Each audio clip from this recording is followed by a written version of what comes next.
Presiden yang kami hormati, sekali lagi terima kasih atas kedatangan Bapak. Terima kasih kedatangan Bapak Gubernur Bank Indonesia, Bapak Ibu Menteri Kabinet Kerja, Bapak Gubernur DKI, Bapak Menko Maritim, Bapak Kapolri, Ibu Bapak dari Parlemen, Bapak Ketua dan para anggota Dewan Komisioner OJK dan para hadirin sekalian sangat-sangat kami hormati. Melalui pelaku industri pasar modal punya mimpi besar untuk bersama menciptakan Indonesia yang lebih baik melalui pasar modal yang sehat dan kuat. Kami berharap tahun-tahun mendatang Bursa Efek Indonesia berserta pelaku industri pasar modal dapat kembali menyambut Bapak Presiden Jokowi di gedung Bursa Efek Indonesia ini dengan berbagai karya Bursa Efek yang bermanfaat bagi kemajuan ekonomi bangsa dan negara. Terima kasih, semoga Allah meridhoi semua usaha kita. Wassalamualaikum warahmatullahi wabarakatuh. Berbagai upaya dan kebijakan pemerintah Indonesia dan juga sektor real masyarakat bersama, sehingga tentunya tidak lupa di bawah kepemimpinan Bapak Presiden, pertumbuhan ekonomi Indonesia kita terus berlanjut dan masih tetap menempatkan GDP Indonesia di urutan 4 besar di anggota G20. Dan tentunya kita untuk tahun ini memang Turki lebih cepat tumbuh dibandingkan kita, ya, tentunya dari triple B menjadi triple B dengan kondisi. Ini semua adalah wujud bahwa investor internasional maupun domestik semakin percaya kepada Indonesia. Dapat kami sampaikan juga beberapa indikator sektor keuangan yang lain juga mengalami peningkatan, dan tentunya kemarin kita juga khusus pasar modal, kita berupaya terus menerus supaya pasar modal ini menjadi bagian dari yang tak terpisahkan dari pembiayaan masyarakat, sehingga kita harapkan ke depan ini upaya yang akan kita lakukan, dan OJK memang misinya memfasilitasi pembiayaan melalui pasar modal. Anda mengetes saja. Waktu yang sesungguhnya adalah 1 menit 38 detik. Kami sampaikan bahwa nilai penggalangan dana di pasar modal juga tercatat tertinggi sepanjang sejarah, yakni 802 triliun. Pasar modal Indonesia juga semakin mudah diakses oleh seluruh masyarakat Indonesia dengan tersebarnya 352 kantor perwakilan dan galeri investasi di seluruh Indonesia. Sampai dengan saat ini telah tercatat 1 juta investor di pasar modal Indonesia. Persiapan masih 1 menit lagi, Bapak Presiden. Nanti akan kami hitung mundur ketika sudah mencapai angka 10. Masih ada beberapa hal lain yang perlu kami sampaikan, yaitu bahwa di Indonesia hari ini juga telah hadir perwakilan komunitas investor di Indonesia dari Sabang sampai Merauke di sini, Bapak, dan ada yang datang jauh-jauh dari Aceh sampai Manokwari, lebih dari 50 komunitas. Silakan Bapak Presiden. Assalamualaikum warahmatullahi wabarakatuh. Beberapa saat lagi kita akan menutup masa perdagangan Bursa Efek Indonesia tahun 2017.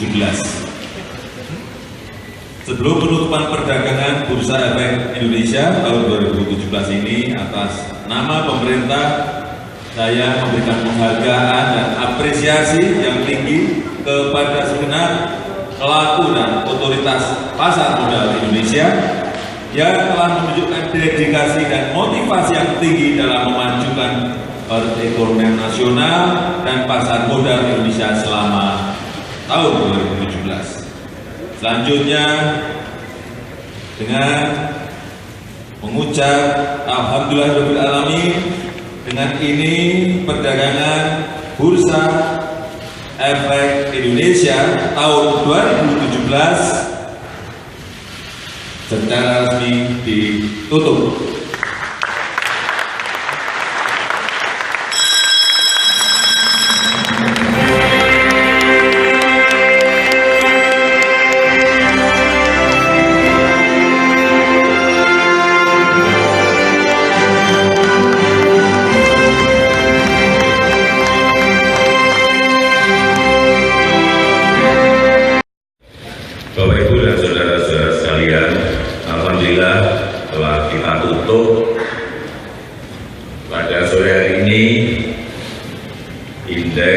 harga saham gabungan dengan angka 6.355,65. Ini angka yang di luar perkiraan kita semuanya.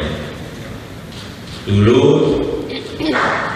banyak yang menyampaikan bisa 6.000 saja kita udah untung, udah senang. Nah kalau sekarang 6.355 gimana? Saya kerja keras dari Bursa Efek Indonesia patut kita apresiasi dan juga patut kita syukuri bersama.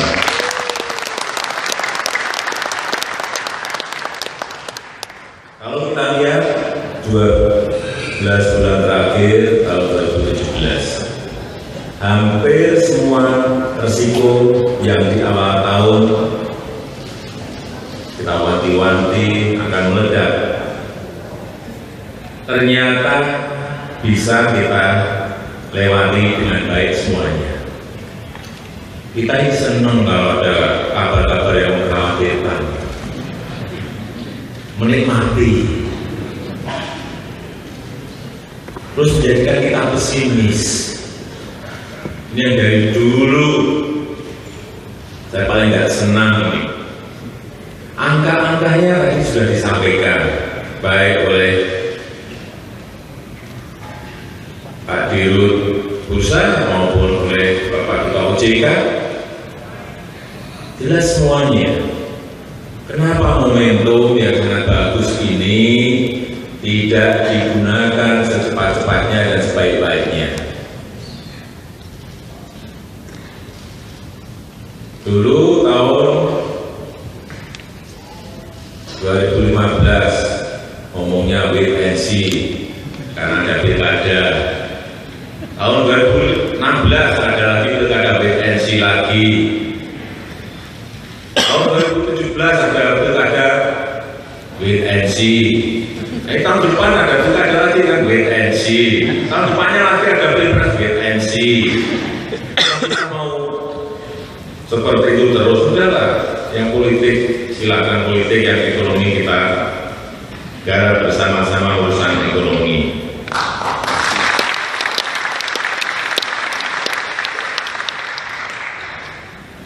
Memang untuk jualan,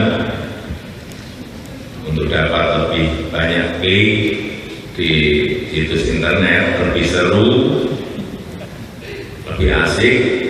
Kalau yang dijual itu berita yang nakut-nakuti. Semuanya kan seringnya seperti itu, kalau nakut-nakut mengikuti terus. Tapi masalahnya kalau kita sampai terjebak pada ketakutan terhadap risiko-risiko, kita akan kehilangan peluang, kita akan kehilangan kesempatan, kita akan kehilangan opportunity secara cepat. Ada kesempatan juga dan datangnya hanya sekali. Momentum yang seperti ini yang harus kita gunakan. Di awal tahun semua analis wanti-wanti soal kenaikan suku bunga dolar di Amerika. Saya ingat betul, semuanya wanti-wanti hati-hati. Banyak kalangan mengatakan dengan kenaikan suku bunga dolar oleh Bank Sentral Amerika atau Fed, semua mata uang yang lain akan rontok. Semua kan ngomong seperti itu semuanya.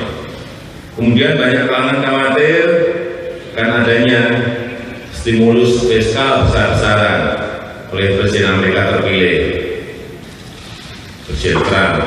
Semuanya juga berbicara mengenai itu. Banyak orang bilang harus modal, harus pulang kampung, lari kembali ke Amerika. Banyak orang menyampaikan itu. Sehingga semua deg-degan, khawatir, dan kita semua yang seperti itu. Kemudian juga banyak analis di awal tahun juga wanti-wanti mengenai naiknya sentimen proteksionisme di seluruh dunia, mengenai risiko yang akan terjadinya perang dagang. Apalagi ada beberapa pemilu di beberapa negara Eropa, di mana tokoh-tokoh garis keras dikhawatirkan bisa menjadi presiden atau perdana menteri, baik pemilu legislatif di Belanda, Pilpres dan pemilu legislatif di Prancis, dan pemilu legislatif di Jerman. Tapi apa yang terjadi akhirnya? US dollar melemah sepanjang tahun 2017. Bahkan sudah kembali di bawah titik saat kemenangan Presiden Trump di pemilu Amerika tahun lalu. Arus modal negara-negara berkembang termasuk Indonesia juga mencapai sebuah rekor.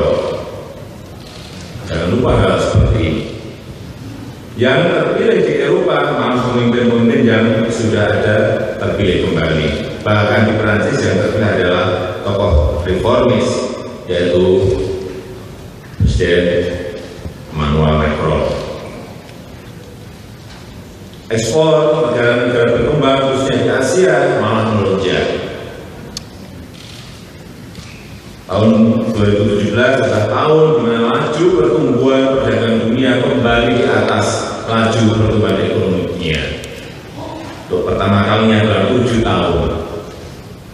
Angka-angka seperti ini harus kita ikuti terus. Sehingga memberikan rasa optimisme kita untuk menyampaikan hal-hal yang positif, menyampaikan hal-hal yang optimis. Ekspor Indonesia tahun ini naik double digit, sekitar 15-17%. Investasi internasional ke Indonesia tahun ini juga double digit,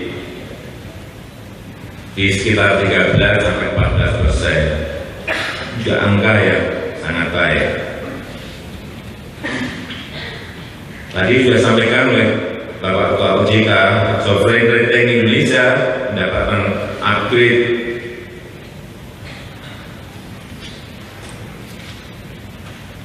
yang pertama, S&P kembali ke layak investasi, kira-kira tahu semuanya, atau investment grade.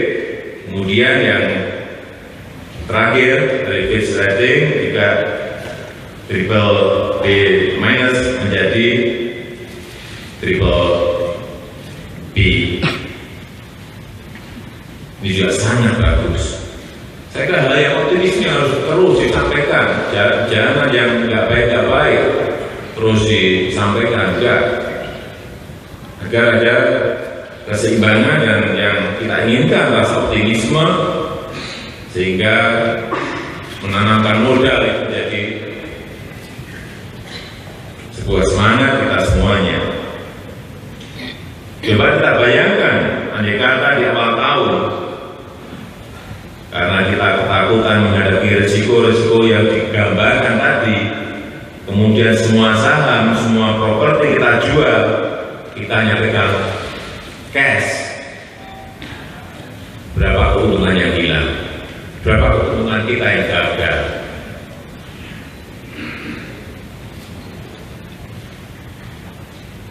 Coba tadi Pak Tito juga menyampaikan, Pak Dirut Bursa Efek Indonesia, tahun ini indeks saham naik double digit juga Pak Tito ya. Berapa persen tadi Pak?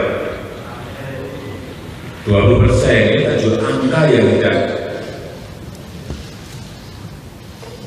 kecil. Saya kira kita semuanya harus memberikan tepuk tangan kepada Bursa Efek Indonesia.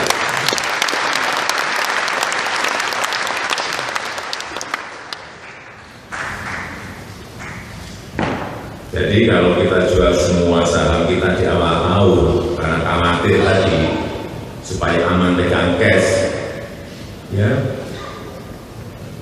itulah keuntungan yang gagal kita dapat, hilang deh. Oleh sebab itu jangan sekali-kali keseringan baca di medsos analisa yang kadang-kadang nggak ngerti sumbernya dari mana. Kesimpulannya Pak, yang penting adalah jangan takut. Resiko selalu ada, tapi justru itulah peluangnya. Terima kasih. Wassalamualaikum warahmatullahi wabarakatuh.